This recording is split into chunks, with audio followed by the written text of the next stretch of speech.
All right, take 12. My name is Eduardo and my senior research project is on FEMA flood maps and possible errors that it could show. I can't do this live because I'm in the vehicle right now with my two daughters, and if I were to, we would probably all get very hurt. So yeah, FEMA flood maps, they use LiDAR. You should all know what that is. Light detection and ranging technology and/or traditional surveying methods.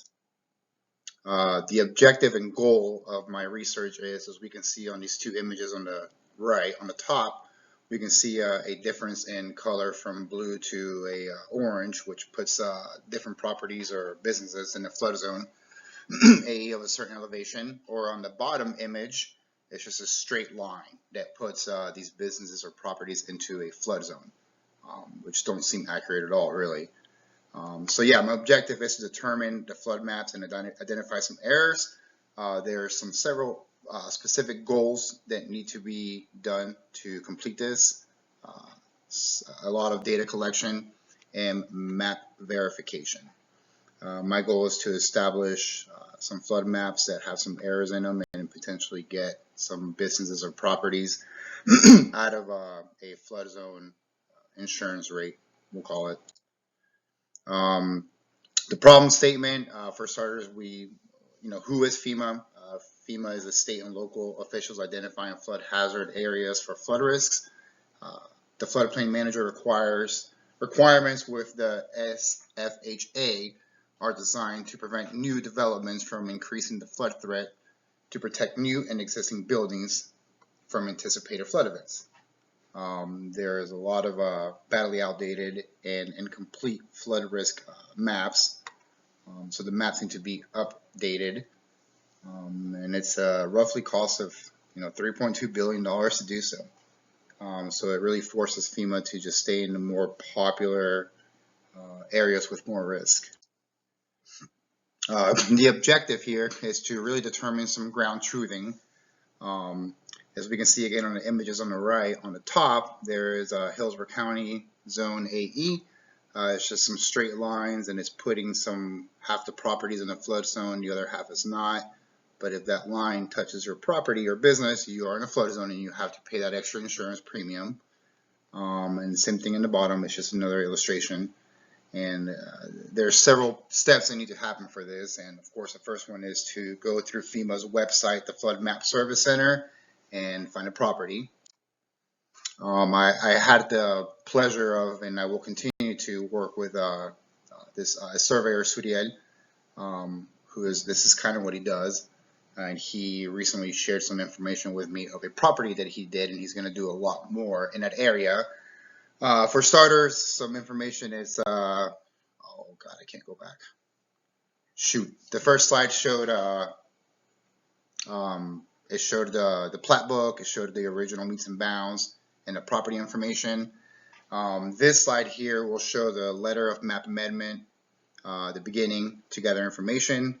This shows FEMA in 2018 accepting the LOMA.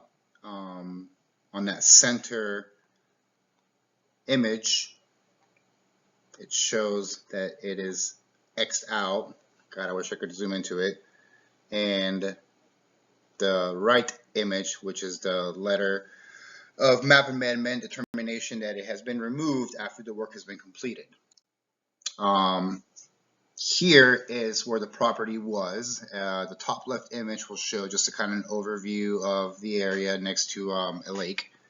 On the top right, we're going to see changes to this firm. There's been 1 revision, 45 amendments, and 1 revalidation. On the, we'll call it center right, bigger photo, you can see that property is circled, which the historical image would have shown it all being blue, which would have put them in a flood zone, which it wasn't a flood zone. This is an overall image of that entire property through FEMA's website, which has a lot of detailed information on the legend, different elevations, and that property. I'm not sure if you can see my mouse, but it was in this general area around here. So this is an actual survey that Sudiel did. I was going to assist him, but I was not able to, and hopefully we'll get some more coming up shortly. But this is the property that he did. You have to go out there. He flew it with his drone, did a traverse and the whole boundary, and this is what was submitted and more information.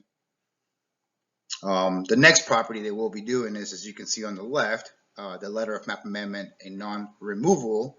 It shows that the flood is a 99.2 and the lowest adjacent grade is 99.1. So we're talking about a tenth of a foot a property has to pay flood insurance, and that's something that can be proven wrong, a tenth of a foot, right? Like the property on the right, it has a removal which has been removed from the floodplain or the flood elevation after a survey was done. So the plan is to get a Meow Mix 3003 drone, a nice cab with some propellers, with about a 45-hour flight time, and to find a study site, which we have a couple already, and collect some topographic data. And well, I put in Tampa here, but it could really be anywhere. And with a licensed surveyor who specializes in this type of process. Compare the FEMA's maps to our collected information, and see if it qualifies to be removed with a LOMA. So data collection, again, we're going to use a newer technology drone here on the right with this huge camera that's going to do us no good, or a lot of good. But we got to do some data collection, some field surveys and ground truthing, conducting on-site field surveys to collect actual flood data and compare it to FEMA's maps, delineations of flood-prone areas, and acquire high-resolution LiDAR data for the area of interest. And we have to analyze the data, right? We have to analyze the data, compare it to FEMA's topographic information, and evaluate differences and submit. The instruments, got 7 minutes. All right, instruments and equipment. The equipment that Sudiel has, he's got a DJI M3000, and that total station is a Spectra Focus 35. That's just a cool picture of me in front of some stuff that I'll probably never use, with Ali and another colleague at a career event that we did. And the most important part is a progress report, right?